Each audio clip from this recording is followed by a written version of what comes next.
His jaw couldn't close. His tongue was too large to control. His bones grew wrong, twisted like roots in shallow soil. He was epileptic. He was depressed. He was deformed. And he was crowned king. Not because he could rule, but because his blood was Habsburg. They called him the Bewitched. But the real curse was his family. He was born into silence. Not the silence of peace, but the silence that fills a room when no one wants to say what they truly see. Charles came into the world on November 6, 1661, in the Royal Alcázar of Madrid. He was the only surviving son of Philip IV of Spain and Mariana of Austria, a union that defied nature more than it obeyed tradition. His father was his mother's uncle, making the child both grandson and great-nephew to the same man. It was not merely a political alliance. It was the culmination of 2 centuries of incest, and he was its final product. The Habsburg jaw, once a subtle symbol of dynastic pride, had grown grotesque. In Charles, it became a monument to genetic collapse. His lower jaw protruded so far forward that he could not chew properly. His tongue was large and heavy, spilling over malformed teeth. Speech for him was a battlefield of breath and struggle. From the start, his body was a map of inherited ruin, and the court knew it. But they baptized him anyway. With gold, with incense, with ritual. They gave him holy oil before he could even hold up his own head. He was weak, small, blue in the face. His legs curled inward like a dying bird. His cries were faint and irregular. The royal midwives, some said, exchanged looks behind their masks, unsure if the child would last a day.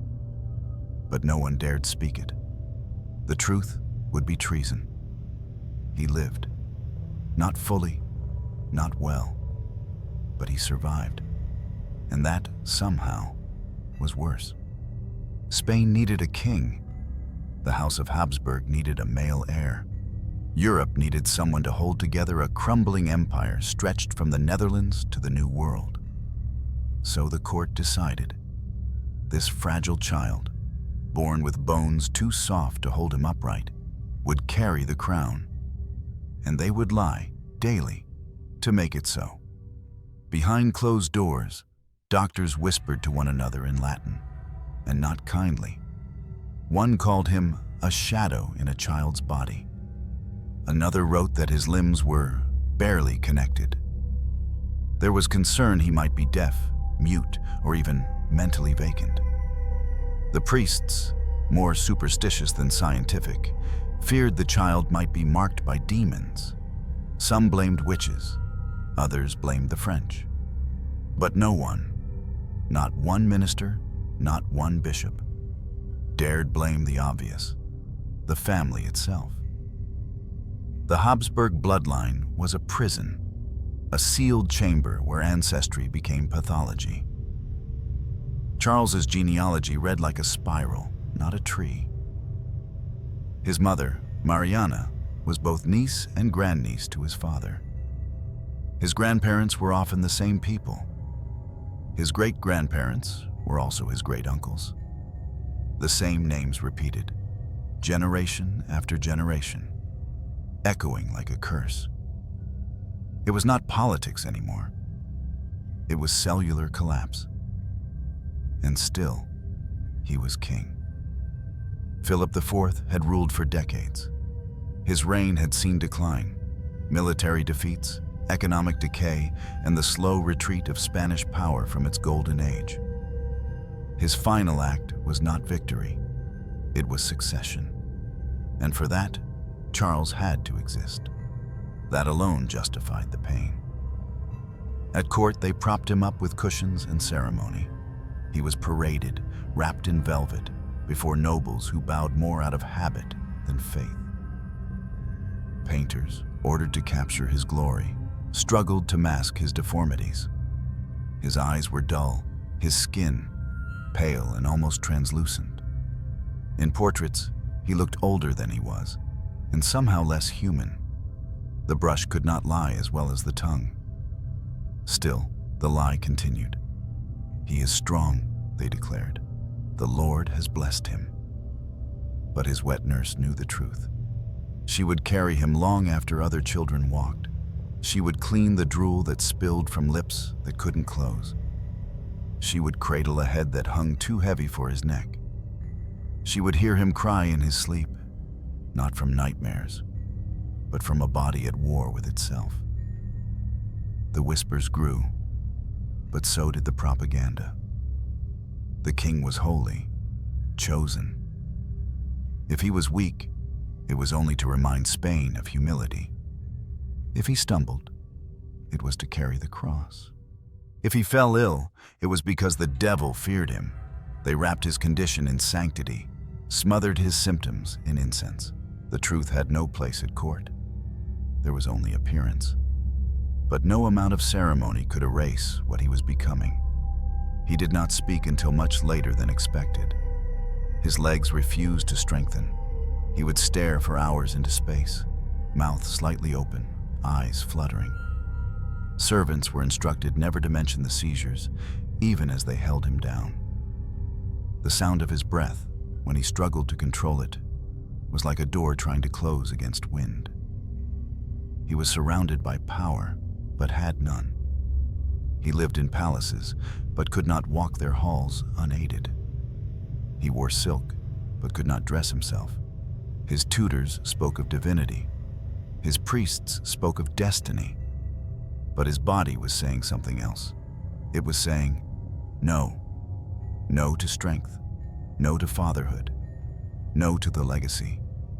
But kings are not allowed to say no. So Spain said yes for him.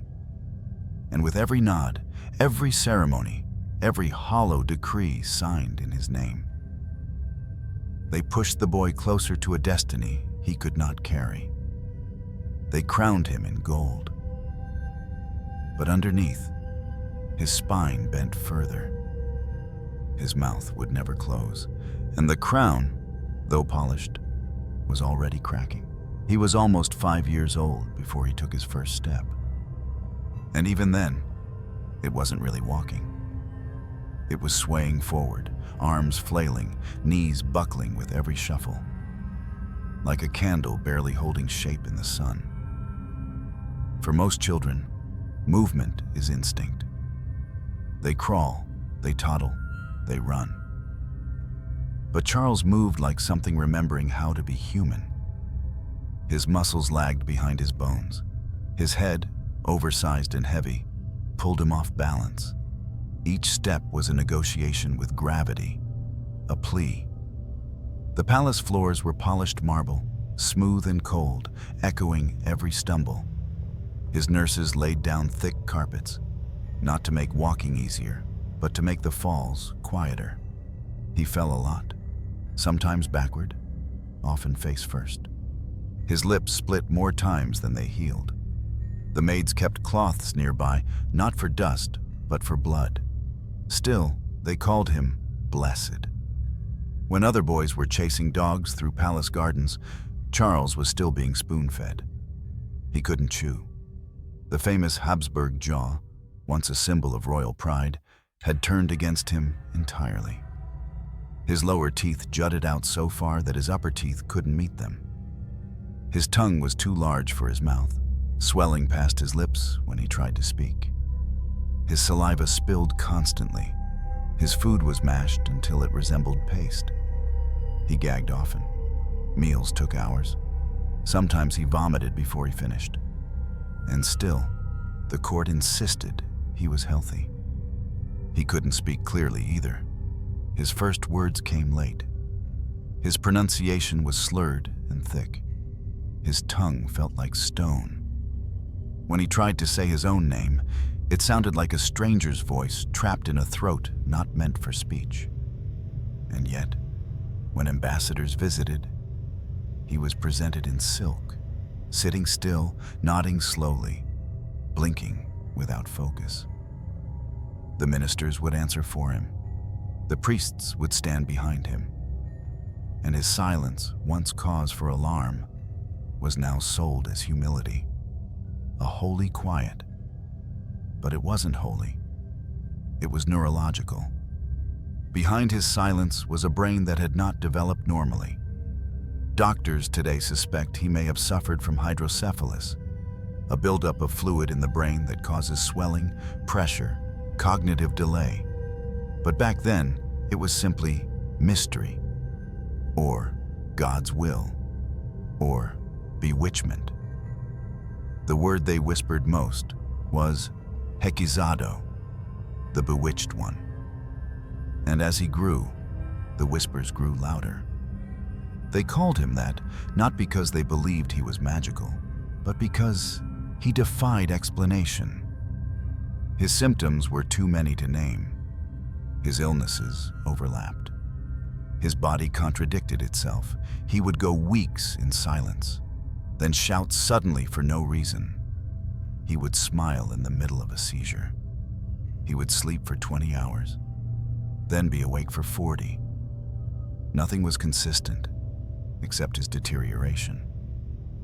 He had fits, not tantrums, seizures, convulsions that twisted his arms and bent his back. His face would flush, his eyes would roll. The palace priests began keeping holy water in every hallway. Crosses were nailed above each bedroom door. They did not call physicians. They called exorcists. One Jesuit, sent from Rome, claimed that Charles had been cursed from birth. He believed witches had sewn the devil into the child's tongue. During one terrifying episode, priests gathered around him chanting Latin, holding him down as his body jerked and foamed. He bit one of them. The priest bled from the hand, then whispered, "There is something inside him that wants out." But Charles was not possessed. He was just broken, and no amount of incense could change his chromosomes. Still, the monarchy leaned on miracles. Each birthday was met with public mass. Bells rang across Madrid. Portraits were commissioned, each more flattering than the last. He was made taller in paintings. His jaw was softened. His eyes were brightened. In art, he was healthy. In reality, he was slipping. He had tutors, the best minds in Spain. Jesuits trained in rhetoric, logic, and languages. They came with hope. They left with sadness. One described his lessons as a daily ritual of forgetting.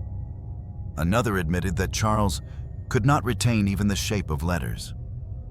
They tried music. He could not keep rhythm. They tried drawing. His hands trembled too much. They tried scripture. He fell asleep during the Gospels. His mother, Queen Mariana, insisted he was improving. She demanded that reports be rewritten. One court scribe was punished for suggesting the prince had limited understanding. From then on, they wrote what was needed, that Charles was pious, polite, and promising. But the palace staff knew better. They watched the boy stare at fire as if it might speak to him. They watched him repeat phrases he had heard days before, as if echoing ghosts.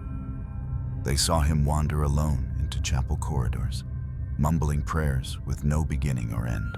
Once, a servant found him curled beneath a table, whispering the names of birds over and over. He had no friends. The royal children of Europe, the young Bourbons, the German princelings, the French dukes, all had playmates. Charles had guards. Even in youth, he was considered a target. His life was too valuable to risk, and too fragile to expose. His toys were made of silk and wood, but he rarely played. He would sit with them, lined neatly, as if they might move on their own. Sometimes he smiled, but more often, he stared. And when he stared, it felt like he wasn't there at all. By the age of 8, he still struggled to dress himself. He could walk longer distances now, but with stiff legs and a bowed back. His balance was poor. His shoes were custom-made, not for comfort, but to mask deformity. When he entered court ceremonies, he was supported by attendants on both sides. And still, they applauded his arrival as if God himself had sent a sign. But what kind of God gives a child bones too soft to bear weight? What kind of God shapes a prince who cannot read, cannot speak clearly, cannot even chew? By the end of his childhood, the answer was no longer divine. It was blood. His blood, thick with duplication, looping in on itself like a snake eating its own tail, had made him this way. Spain didn't just have a weak king. Spain had a boy who was never allowed to be one. And the throne, though wrapped in velvet and reverence, was already too heavy for his narrow spine. No one told him the truth. Not once. Not about his body. Not about his mind. Not about what people whispered when he wasn't in the room. Every fact was polished before it reached his ears. Every report was rewritten, softened, blurred into something holy. He lived inside a palace of mirrors, but none showed his real face. He was declared robust by decree. He was pronounced fit to rule before he could write his own name. And when he finally held a pen, it trembled so violently that a secretary was told to hold his wrist and guide it. Ministers called it a ceremonial assist. The king was present, they said. The king had signed, even if it wasn't his hand, even if it wasn't his will. Spain had become addicted to illusion, a nation held together by ritual, incense, and carefully orchestrated silence. And Charles was the center of it all, a breathing symbol of continuity, whose collapse would mean the collapse of everything. So they lied. Every letter from court was edited. Foreign ambassadors were given rehearsed responses. If they asked about the king's health, they were told he prayed twice daily and fasted with devotion. If they asked about his studies, they were told he had memorized entire passages of scripture. No one admitted he often forgot the names of his own ministers. No one mentioned the seizures or the drooling or the way he mistook dreams for memory. Reality was not banned. It was dressed in velvet. Charles himself barely understood the game.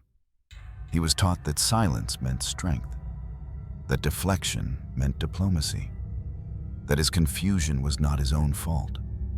It was a sign of spiritual purity. When he stared off into space, his confessors claimed he was meditating. When he repeated himself in public, they called it emphasis. The court built a fortress of euphemisms, and inside that fortress, truth suffocated. Ministers ruled in his name, men with their own agendas, loyalties, and rivalries. The Count of Oropesa, the Queen Mother, Mariana, the Jesuits, the Inquisitors. None of them trusted each other. All of them clung to Charles like a life raft, knowing that if he sank, they would too.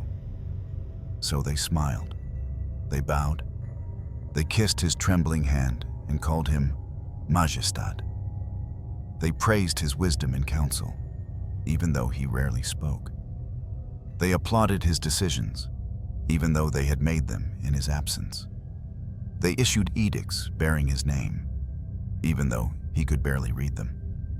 They used him like a candle in a crypt, lighting the way for their own ambitions. And the people? The people believed what they were told. The monarchy held processions where Charles was paraded like a holy relic, pale, silent, swaddled in gold.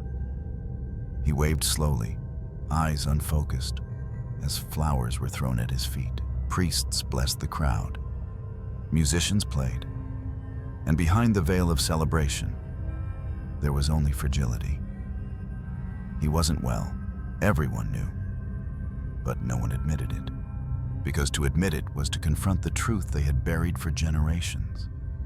that the Habsburg line had devoured itself, that the boy on the throne was not a miracle, but a warning.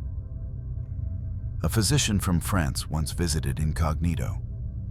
He observed Charles at Mass, noticed the tics in his hands, the drool at the corner of his mouth, the slight rocking of his torso as if he were trying to soothe himself. The doctor wrote in his journal that this king is alive only in the way a candle remains alive in a sealed room. Another diplomat, less discreet, described him as a puppet, animated not by soul or mind, but by fear. Not his own fear, but the fear of those around him that he might die too soon, or worse, live too long. And live he did, against all odds, against the rumors that he would not survive childhood, against the predictions that he would die by 14, against the prayers of those secretly hoping he might pass quickly, sparing Spain a deeper collapse. He lingered, a ghost with breath. He sat through endless councils, where others spoke and he nodded. He signed decrees that were placed before him like holy objects.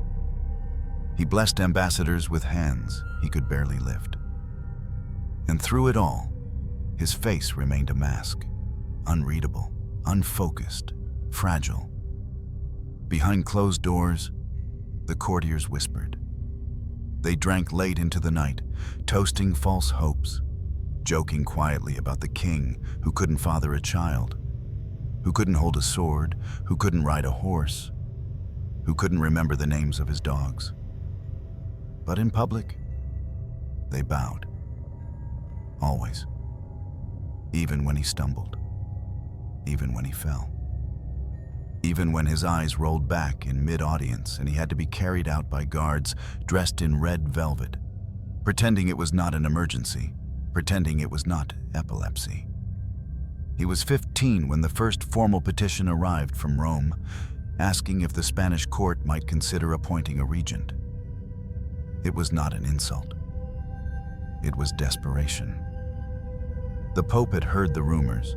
He had heard the silence, and silence is often more terrifying than screams. Spain refused. Mariana, his mother, insisted her son would rule alone, that the crown was his by divine right, that his afflictions were trials, not disqualifications. She had spent too long engineering his survival to let go now. To accept a regency was to admit failure, and failure in dynastic terms meant the French, meant the Austrians, meant war. So Charles ruled, or rather, Charles sat while others ruled. Spain's enemies watched with sharpened knives. France sent spies. Austria offered brides. England laughed. The Netherlands prepared. The empire that once stretched across continents now orbited a dying star. And still, no one told him. No one sat beside him in the dark and said, "This is not your fault." No one held his hand and said, "They should never have done this to you." No one confessed that the true poison wasn't in his blood, but in the decisions of those who came before. Instead, they said, "Majestad, the kingdom is secure. Majestad, your people adore you. Majestad, you will bring glory to Spain." And Charles, fragile and childlike, blinked at them with tired eyes. He didn't believe it, but he had nothing else to believe, and so he nodded, and so they bowed. And the court, resplendent in lies, swollen with pride, continued its dance around a broken boy on a throne too high for him to climb down from. She was 17. He was 18. But he looked like a withered child dressed in royal silk. In 1679, Charles II of Spain married Marie-Louise of Orléans, a French princess sent by Louis XIV, not just as a wife, but as a calculated gesture of alliance. Her blood was Bourbon, her skin fair, her eyes wide with youth and hope. She stepped off the carriage with grace, Spain greeted her with fanfare, cannon salutes, and the heavy scent of orange blossoms. But in her private carriage ride to Madrid, Marie-Louise had wept. She had not chosen this path. She had not known the truth. Not fully. She had seen a portrait, a name, a crown, but she had not seen the man until he stood beside her at the altar. Hands trembling, lips too large to close, eyes darting away as if ashamed of their own gaze. He greeted her with slurred words and uncoordinated bows. His jaw moved without rhythm. His tongue fell from his mouth like a limp cloth. His skin was pale, his body bloated, his breath heavy. She kissed his cheek. He missed hers entirely. That night, the court feasted. There were dancers, poets, fireworks. Spain needed a future, and this was their performance of one. But the bedroom was quiet. Too quiet. And would remain so. The marriage was never consummated. For years they would try. Or rather, they would be urged to try. Prodded by priests, examined by doctors, surrounded by whispers. The pressure was constant. The expectations unbearable. Charles was told that heirs were his duty, that his masculinity defined the strength of the nation. But his body had other plans. He approached intimacy like a child trying to recite a verse he never learned. Confused, stiff, frightened. There were nights when Marie-Louise cried before he even touched her. There were others when he simply fell asleep. Once, reportedly, he mistook her nervous laughter for prayer and left the room apologizing. The palace doctors examined them both. Marie-Louise was declared fertile, healthy, capable. The problem, they concluded in private, was Charles. His semen was thin, watery, without substance. His organs lacked strength. His condition, which one physician described as the exhaustion of essence, was likely irreversible. But none of this could be said aloud. So blame shifted. Whispers began. Perhaps the queen was too French, too cold, too proud. Perhaps she didn't try hard enough. Perhaps she didn't pray hard enough. Perhaps she didn't love him. And yet she tried. She smiled in court. She held his hand in public. She bowed when he entered the room, even when his clothes were stained, even when he forgot her name. She hosted gatherings, spoke in Spanish, visited convents, walked in parades under the searing sun, all to show her loyalty. But inside, she was breaking. She began to lose weight. By her mid-20s, she had grown gaunt. Her once round cheeks hollowed. Her voice, once musical, became faint. She fainted often. She cried alone. She wrote letters to her father, pleading to come home, saying she lived in a house of death. Charles tried to cheer her. He brought her gifts, dolls, perfume, even a monkey once. He asked her if she wanted another dress, another garden, another horse. But he never asked her what she really wanted. A husband, not a patient. One night, after another failed attempt at intimacy, he reportedly broke into sobs and said, "It's not me. It's them. They made me this way." She said nothing, because she didn't know what to say. Marie-Louise, like Charles, was trapped in a role written by others. She had no freedom, no real power, no voice outside the velvet cage of queenship. Her purpose was to bear children. When that became impossible, her presence became a ghostly formality. She stopped eating. She took long walks alone, often in gardens filled with statues of saints who never answered her prayers. Her hair began to fall out. Her dresses no longer fit. The ladies in waiting grew concerned. The court priest insisted it was spiritual torment. A doctor suggested melancholia of the womb. But none dared speak the truth.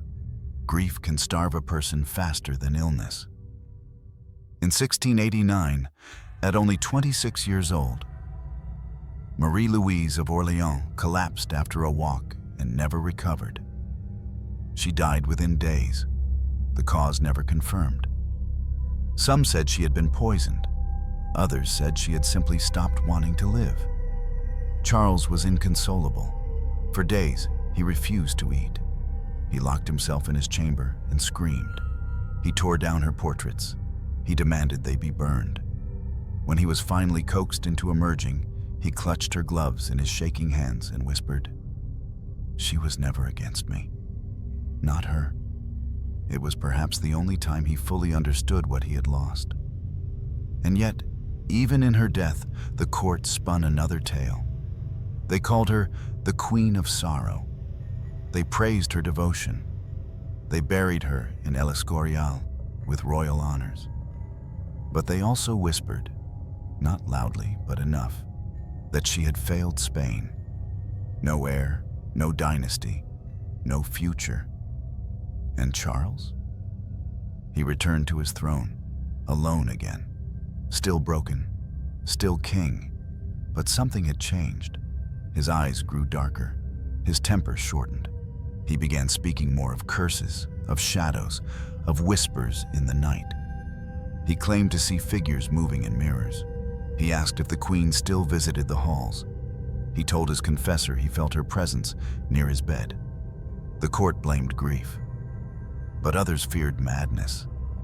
Because Marie-Louise hadn't just died. She had taken with her the last illusion of hope. And Charles, once a boy smothered in ceremony, now stood revealed. A man who could neither love nor be loved. Who could not fulfill even the most basic function of a monarch. The silence returned. He stopped speaking in council. He stared at candles until the wax melted completely. He would hold one of her combs for hours, and when asked what he was thinking, he simply replied, "She was kind." She had been, but kindness could not save him. No one could. Grief was supposed to pass, but with Charles, it calcified. The mourning clothes faded. The banners came down. Masses were said. But inside the king's mind, Marie-Louise still wandered. Her perfume lingered in empty corridors. Her voice echoed in the clicking of shoes on stone. He whispered her name in prayer. He claimed she visited him at night, though no one else ever saw. Spain, however, could not afford a ghost. The empire needed a queen, not for companionship, but for production. An heir, any heir, might delay the looming collapse. And so, before Charles could bury his memories, another woman was chosen. Her name was Maria Anna of Neuburg. She came from the Palatinate, a German princess, Catholic, robust, politically aligned with the Austrian Habsburgs. Her family had an unusual trait. They were said to produce many children, particularly sons. One of her sisters had 17, another bore 14. In the age of dynastic survival, this was considered sacred fertility. Spain placed its bet. She arrived in 1690, dressed not in hope but in strategy. She was older than Marie-Louise had been, less romantic, more instructed. She had been warned of Charles's condition. She had read the reports. She did not expect love. She expected duty. What she found, however, was far worse. The man she married was no longer simply fragile. He was unraveling. His body had bloated. His speech had deteriorated. His eyes had sunk deeper, ringed with bruised purple. His hair fell in patches. His gait was unsteady. He had developed strange obsessions. Salt in his water, prayers repeated exactly 7 times, windows that must remain covered even at noon. He greeted her with trembling hands and nervous chatter, repeating himself, forgetting her name mid-sentence. He kissed her hand, then asked again, moments later, who she was. It was not a marriage. It was a transfer of responsibility. Maria Anna did not become a wife. She became his nurse. She administered his medicines. She oversaw his clothing. She ensured that food was soft enough to swallow without chewing. She coordinated his bathing schedule, selected his confessors, and even monitored his sleep. The royal bedchamber became a hospice room lined with relics and silence. She slept beside him, but not as a lover, rather as someone tasked with keeping the kingdom alive a little longer. The court spun the story as usual. The new queen was dutiful, modest, radiant. She brought stability. She brought devotion. She brought, they hoped, fecundity.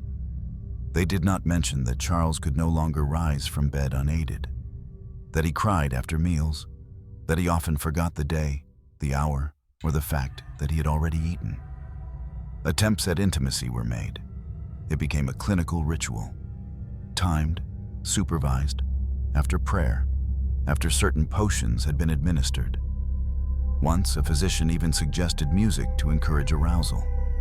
Another recommended relics placed beneath the bed. But the result was always the same: failure, embarrassment. And afterwards, Charles would apologize as if he had committed some act of national betrayal. Maria Anna said little. She had been trained for silence. Instead, she pivoted toward power. If she could not give Spain a prince, she would give herself position. She inserted herself into councils. She aligned with certain nobles. She wrote to Vienna behind the king's back. She met with bishops, questioned envoys, dismissed servants who showed too much sympathy for the Bourbons. And all the while, she wrapped her control in affection. She was merely protecting the king, she claimed. She was ensuring stability, she insisted. She was shielding Charles from those who wished to manipulate him. But in truth, she had become the manipulator. Because Charles, weakened, frightened, docile, was easier to govern than any regent. He signed what she gave him. He approved what she whispered. He obeyed without question. And she, carefully, systematically, began building a world where she ruled through him. She filled the palace with German allies. She replaced old ministers with loyalists. She rewrote correspondence. She intercepted letters meant for Charles. She surrounded him with those who owed her favor, not the crown. Some objected. Some tried to reach him directly. They found a king wrapped in blankets, mumbling to himself, trying to remember the name of his first wife's dog. They found a man who mistook yesterday for tomorrow, who asked whether his father was still alive, who sometimes cried when the bells rang for mass, claiming the sound reminded him of judgment. Maria Anna's power expanded. But it was not the power of love. It was the power of proximity to vacancy. She ruled through absence, and Spain, long past denial, now entered the phase of paralysis. No heirs, no leadership, no vision, only routines, only protocol, only the daily performance of monarchy without meaning. Charles, for his part, became more withdrawn. He grew superstitious. He clutched talismans. He repeated prayers under his breath. He refused to touch certain objects. He claimed someone had placed a hex upon his sheets. He asked if his food was blessed. He feared witches. He feared the French. He feared shadows in the tapestries. Maria Anna responded by summoning more exorcists. The court watched priests circle the king's chamber, sprinkling holy water over a man who drooled onto his chest. They heard chants echo through the stone halls as Charles lay twitching, convinced Satan had entered his bones. One minister wrote, "He no longer suffers from illness. He suffers from belief." But belief had become his only defense. Because the truth, that he had no control, no children, no legacy, no future, was too cruel to bear. In public, Maria Anna stood beside him like marble. tall, immaculate, unflinching. She bowed when needed. She smiled when required. And she let him speak when he could, though often his sentences trailed into silence. They had no joy. They had no intimacy. They had no future. But they had power. And in a dying empire, that was enough. Charles called her my comfort. But he no longer knew what comfort meant. He was drifting, and she, with cold precision, ensured that the drift remained quiet. There is a moment when the body breaks, and then there is a moment when the mind follows. Charles II had always been fragile. But by the late 1690s, something deeper began to crack. Not his bones, but the core of his self. He no longer recognized his own handwriting. He would stop mid-sentence and ask, "What was I saying?" He mistook ministers for servants. He called his dead wife by name and waited for her to answer. There were days he didn't speak at all. Other days, he spoke too much, rambling, incoherent, desperate. His confessor noted that Charles had begun repeating the same phrases, often in Latin, often in a whisper. Non est in me. There is nothing in me. He feared sleep, not because of nightmares, but because he wasn't sure he would wake as the same man.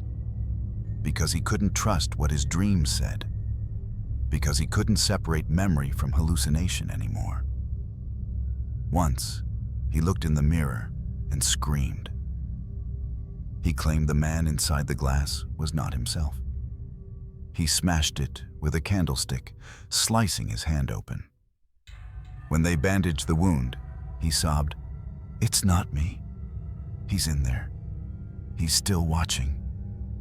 The palace brought in physicians. They spoke of melancholia, of nervous affliction, of brain decay.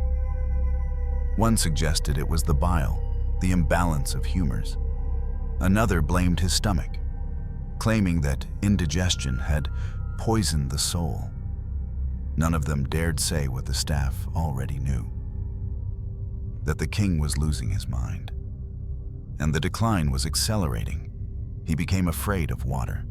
He refused to bathe for weeks. He said the devil lived in wells. He asked that holy water be sprinkled into his soup. He feared his own seed. He began to believe witches had cursed his line, that his inability to have children wasn't natural, but magical. He obsessed over black masses, over hidden hexes, over French plots and Austrian spells. He believed someone had buried a relic of St. Vincent upside down beneath his bed. Maria Anna summoned more priests, not doctors, not advisors, but exorcists. They performed rituals at dawn and dusk. They chanted psalms backwards. They placed relics under his pillow. They laid hands on his chest, speaking Latin over his failing lungs. One priest even reported that a black mist had left the king's mouth during prayer, then vanished into the wall. It was fiction, but it didn't matter, because Spain was running out of truth. Charles kept rosaries on every surface. He slept with crucifixes tucked into his robes. He refused to eat unless his food had been tasted 3 times. He accused servants of whispering curses. He once demanded that the royal cat be killed. It had looked at him with unnatural patience. The court tolerated it because they needed the illusion of continuity, because removing the king meant removing their own relevance, because it was easier to perform sanity than confront madness. Charles lost control of his body again. The seizures returned, more frequent, more violent. Once, during a council session, he collapsed, convulsing in full view of ambassadors. He bit his tongue. Blood poured down his chin. He was carried out as if asleep. They said he had fainted. They always said he had fainted. In private, he cried after the fits. He asked Maria Anna if she still believed in him. She answered with silence, because silence is safer than lies. The physicians resumed their reports. His stomach was rotting. His digestion was almost gone. His urine was dark. His breath reeked of sour milk and rot. He could barely eat. His tongue felt thick, bruised. His joints ached. His skin broke out in sores that refused to close. But it was his mind that concerned them most. He no longer remembered entire weeks. He spoke to paintings. He mistook prayers for voices. He stood at windows, asking why the sea hadn't come yet. Though Madrid was nowhere near the coast, he was dying. But he was not dead. And that was the problem. Because a dead king can be replaced. But a living king who no longer rules? That is a political disease. The Vatican was alarmed. The Pope sent envoys. They observed. They returned in silence. Austria panicked. France began to maneuver. Each side knew that when Charles fell, a war would rise. And in the center of it all was a man afraid of his own breath. He began to speak of death, not as an end, but as a release. He said, "I do not think I was born. I think I was built." He asked his chaplain if souls could split. He wondered aloud whether his father had known what he was doing when he chose Mariana. Whether God had made a mistake. Whether he himself was a punishment, not for sins committed, but for sins repeated.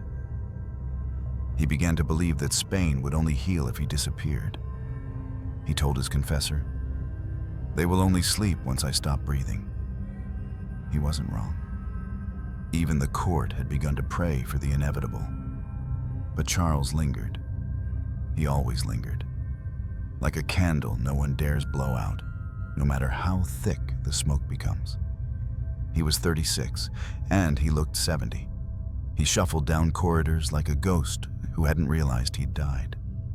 His crown still rested on his head, but his thoughts were somewhere else entirely. Sometimes he would ask, "Was I ever a child?" Other times, "Did I dream being king?" And once, quietly, to no one in particular, "Why did they keep me alive?" No one answered, because no one dared admit the truth, that his entire life had been a scaffolding for a crumbling empire, that he had been kept breathing not for himself, but for their convenience, that his collapse had begun long before he was ever born. By 1698, Charles II was no longer a king in motion. He was a figure carried by others, sometimes on foot, sometimes in prayer, always in denial. His body had entered its final rebellion. He could no longer eat solid food. Everything had to be boiled, crushed, softened until it dissolved on his tongue. Even then, he choked. His throat constricted unexpectedly. His stomach spasmed after every meal. He lost weight rapidly, then swelled again, grotesquely. His abdomen distended, his limbs thin, his face puffed and hollow at once. No one could explain it. He became bloated with fluid. His skin yellowed. His ankles thickened like sacks of wet flour. His fingernails darkened. His hair, once brittle, now fell in clumps. They shaved his head to reduce the horror. They dressed him in high collars to conceal the bulging veins. They painted his face with powder before ceremonies. But even powder could not hide decay.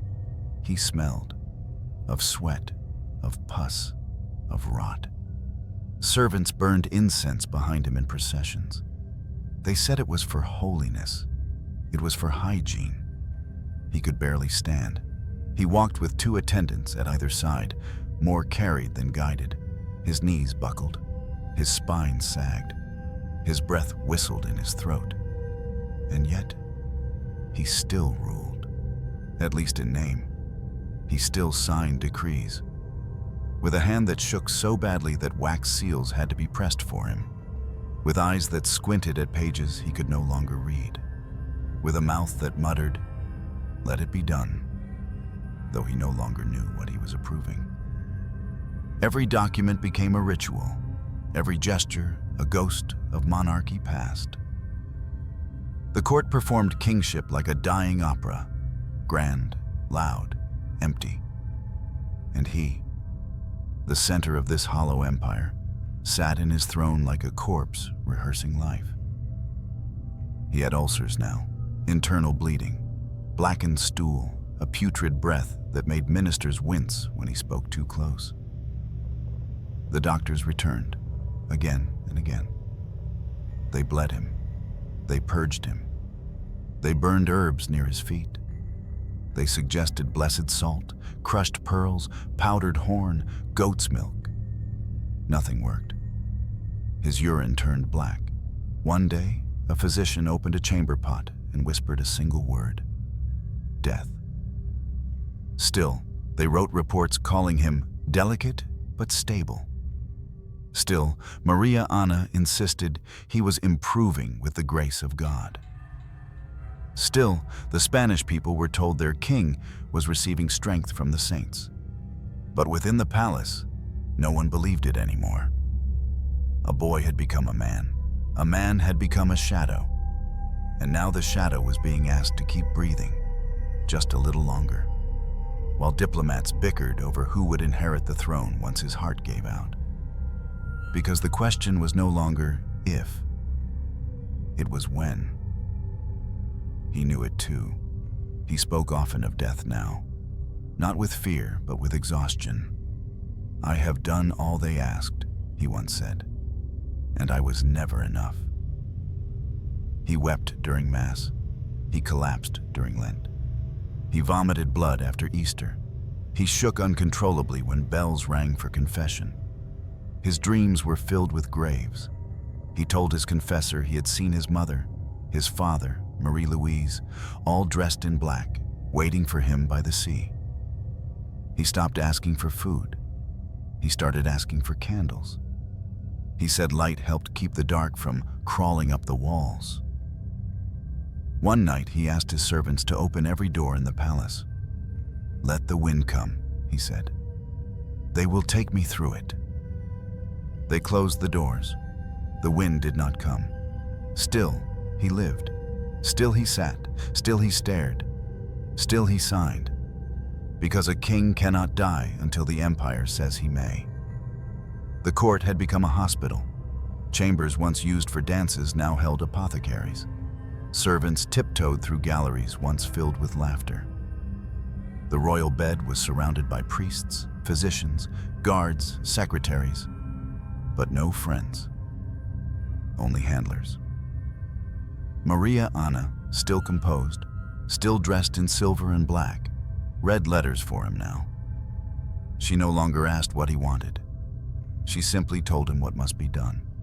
And he, too weak to resist, nodded. Once she kissed his forehead and said, "Spain needs you just a little longer." He didn't reply. He couldn't. His tongue had grown too heavy, his lips too dry. Even blinking felt like effort. By then, his fingernails had begun to fall off. His breath rasped. His pupils shrank. He kept muttering the same sentence. "Let it stop. Let it stop." The ministers met in secret. They began drafting succession plans. Each faction presented their candidate. The Bourbons, the Habsburgs, the Holy Roman Emperor, the French King. And in the middle of it all, Charles, a name on a document, a hand on a quill, a mouth that mumbled the word yes when prompted. He was no longer consulted. He was only used. Even the Pope now prayed for his soul in advance, because the church had seen what the court would not say. That this king was not waiting to die, he was begging for permission. But the empire had not given it yet, and so he endured. Every hour, every pain, every insult of breath against the wishes of the flesh. His eyes dimmed, but they did not close, because history had not allowed them to. There is something cruel about waiting for a man to die, especially when he knows it, especially when he keeps breathing. Charles II, pale as parchment and lighter than a child, was still alive. His skin sagged. His speech had become little more than groans. His bladder no longer obeyed him. He was fed with a silver spoon by shaking hands, not his own. And still, he did not die. Not yet. Not soon enough. Not for the empire that had begun its silent countdown. Every foreign court had someone stationed in Madrid. Every ambassador sent daily reports on the king's cough, on the color of his urine, on how long he slept, on how much he wept. Europe was listening, not to speeches, but to symptoms. Because once his breath stopped, blood would follow. Austria waited. France waited. The Vatican waited. Even Spain, the country he ruled in name, had begun to quietly prepare for the funeral before the death. No bells rang, but the ministers drafted obituaries. No flags lowered, but the generals reviewed contingency plans. No public mourning. Yet behind the palace walls, grief had already been filed, scheduled, calculated. They didn't want a monarch. They wanted a corpse, because a corpse could be replaced. But Charles, trembling, leaking, blinking, refusing to die, was a problem. The question was not if he would perish. It was, who would wear the crown when he did? The throne was not empty, but it was hollow. And that hollowness called to wolves. France had long eyed the Spanish inheritance. Louis XIV, the Sun King, proposed his grandson, Philip, Duke of Anjou, a boy with Bourbon blood and royal entitlement. Austria countered with its own Habsburg, Archduke Charles, nephew to Charles II, and more importantly, not French. The choice was not just succession, it was war. Because whoever sat next would inherit not only Spain's gold, but her colonies, her fleets, her debts, her claims in Italy, in the Netherlands, in the New World. One man's death could redraw the map of Europe. And so, every day that Charles lingered was a day of political dread. The ministers around him had fractured into factions. Some whispered for France. Some swore loyalty to Vienna. Some simply wanted to survive. The Queen, Maria Anna, preferred Austria. She was, after all, Austrian by blood. But her influence was weakening. She had leaned too heavily into power. And power, once exposed as hollow, invites replacement. Rumors swirled that she had poisoned Charles. Others said she prolonged his death to manage her alliances. Still others believed she was possessed, not by demons, but by ambition. None of it mattered, because the king was dying anyway, and everyone, even those who loved him once, had grown tired of waiting. In late 1698, he had a brief revival. He spoke for several hours without slurring. He ate soup without vomiting. He asked about the war in Flanders. He even blessed a child in the courtyard. The court rejoiced. A miracle, they said. He smiled. He whispered, "I still serve." But by morning, he couldn't move. The breath that had come so easily the night before now rattled like stones in a copper bowl. His chest rose in spasms. His lips cracked. His eyes refused to close even when he slept. And yet, he endured, as if some unseen force, perhaps pride, perhaps penance, kept his lungs rising, his pulse flickering. The council demanded a decision. They begged the king to name an heir. He hesitated. He mumbled of dreams, of children he never had, of bloodlines that bent inward. Eventually, on October 3rd, 1700, Charles signed his final will. With a hand barely his own, guided by another, he declared, "I name Philip of Anjou, grandson of Louis XIV, as heir to all my kingdoms." France had won, but peace had not. Because the moment ink dried, the treaties began to tear. Austria rejected the choice. England bristled. The Dutch prepared. The Bourbons celebrated. too loudly. And Charles, now nothing but skin on trembling bones, returned to his bed, unaware that his last act would ignite one of the bloodiest wars Europe had ever known. They say he stopped speaking the day after, that his mouth fell open but made no sound, that his eyes stayed fixed on the ceiling as if watching something no one else could see. Maria Anna kissed his hand. The confessors gathered. The incense thickened. The palace fell into hush. But still, his heart refused to stop. He lingered through October, through All Saints' Day, through prayers, through dread, through everything, and the empire in turn held its breath. Like a theater waiting for the final curtain, like a funeral procession without a corpse, like a church with candles lit but no liturgy read. Everyone waited, waited for the final failure, waited for a heart that should have stopped years ago, but stubbornly ticked on, not out of life, but out of duty. And then, finally, it happened. But that was not yet. That was coming. The silence that followed would be different, but for now, the breath continued. Just barely.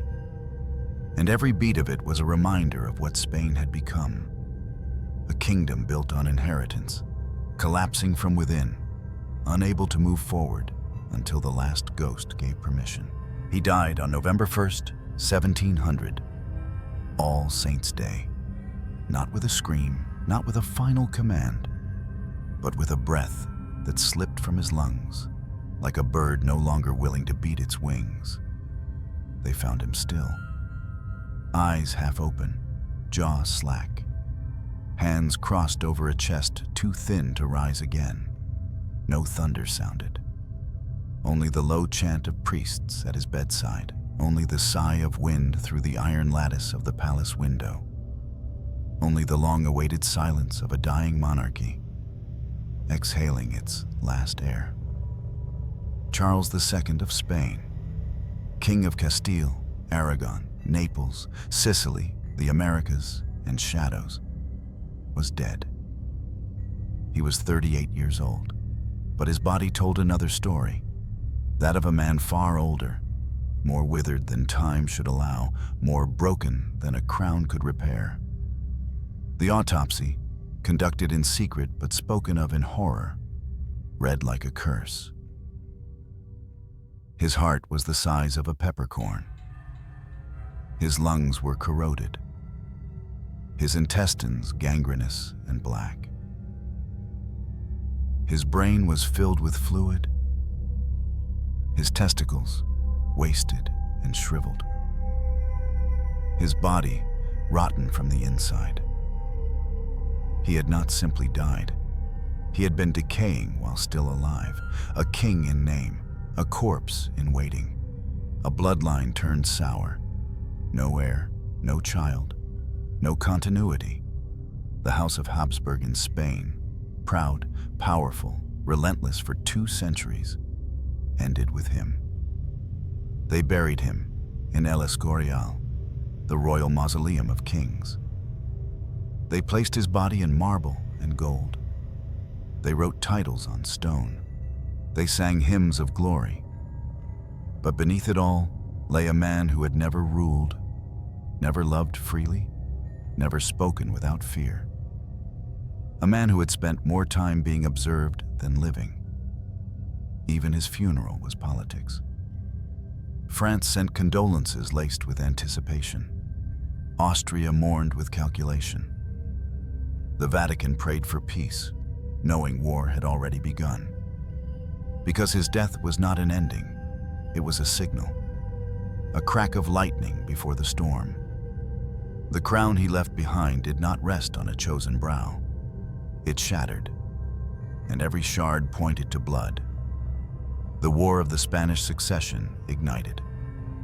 12 years of fire, a continent in flames. Nations pulled into the orbit of a vacuum.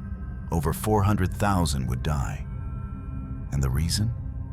Not ambition, not conquest, not vengeance, but the death of a king with no one left to follow him. Charles had been the last thread holding together an empire already unraveling.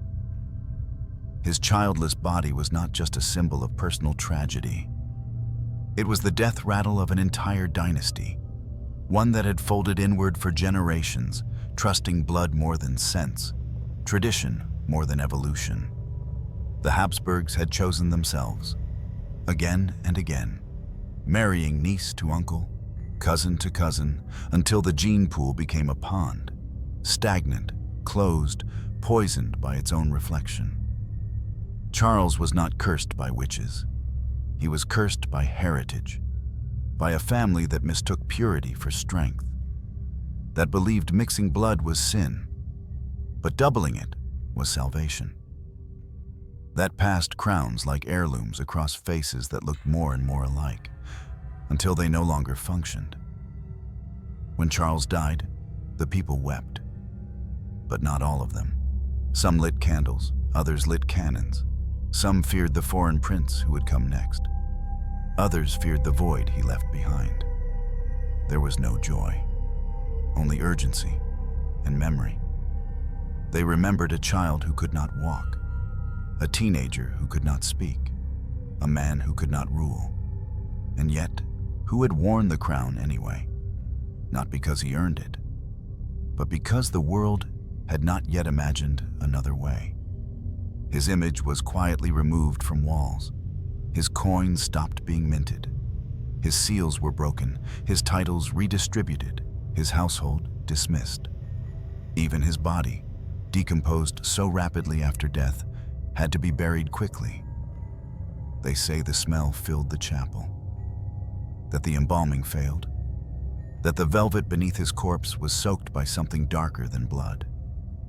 In time, his memory would be reshaped. Some would blame witches, others would point to the decadence of court. Still others would call him holy, patient, even saintly, a martyr of monarchy. But the truth was simpler. He had never stood a chance. From the moment he was conceived, the odds had turned against him, not by fate, not by sorcery, but by design. He was the last of a pattern, and the pattern had broken him. The Habsburg dynasty in Spain had begun with Charles I, who became Emperor Charles V, ruler of the world, almost. It ended with Charles II, who could not rule himself. From global conquest to whispered prayers in a dark room. From golden empires to a jaw that would not close. From coronation to autopsy. And when the final candle at El Escorial went out, when the last hymn faded into stone, when the bells stopped ringing, what remained was not a kingdom. It was a question. What happens when a crown chooses blood over breath? When lineage becomes a cage? When kings are born to die for sins they never committed? He was not a monster. He was not a tyrant. He was not even a ruler in the truest sense. He was a body kept alive by hope, fear, and inheritance. When we speak of Charles II today, we tend to speak of what went wrong, of jaws and genes, of seizures and silence, of a mind that unraveled and a crown that slipped between shaking fingers. But we rarely ask why. Not biologically, historically. Why a boy clearly unfit to carry the weight of an empire was still handed the scepter with trembling hands. Why courtiers bowed to a king who could not understand their names. Why nations built succession plans not on merit, not on governance, but on a last name repeated too often in too few mouths. Charles was born to collapse, not just as an individual, but as a culmination. He was the physical manifestation of a dynasty that had refused to look outward. A breathing monument to the dangers of obsessive continuity, of purity mistaken for stability. His bloodline, folded and refolded across generations, had turned in on itself, until what emerged was not a man, but an echo of ancestry so dense It had no room left for evolution. And yet, in his own quiet, haunted way, Charles endured. He endured the whispers, the pity, the rituals he could not perform, the marriages he could not fulfill, the empire he could not truly touch.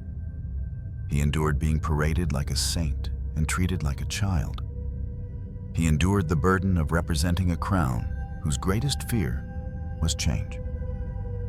But the tragedy of Charles II is not just genetic. It is structural.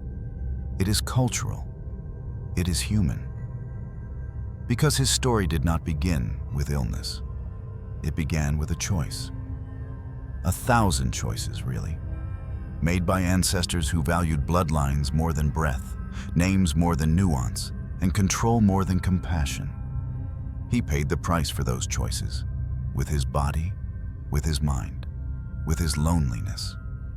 And in the end, he died the way he had lived, quietly, tragically, misunderstood, buried under marble and myth. He was called the Bewitched. But the real curse wasn't sorcery. It was inheritance weaponized. It was a system so afraid of outsiders that it devoured its own sons. A court so obsessed with lineage that it forgot what leadership meant. A Europe so invested in legacy that it forgot the living. Charles never led armies. He never issued revolutionary decrees. He never shaped the future. But he ended something, not by will, by existence. The Habsburg crown fractured with his bones. And in that fracture, Europe bled. And perhaps, just perhaps, that was the lesson he left behind. That dynasties which do not bend will eventually break. That kings chosen only for their blood may carry nothing but death within them. That silence, dressed in velvet, still rots like any corpse. And so we ask, when legacy becomes decay, why do we still call it glory?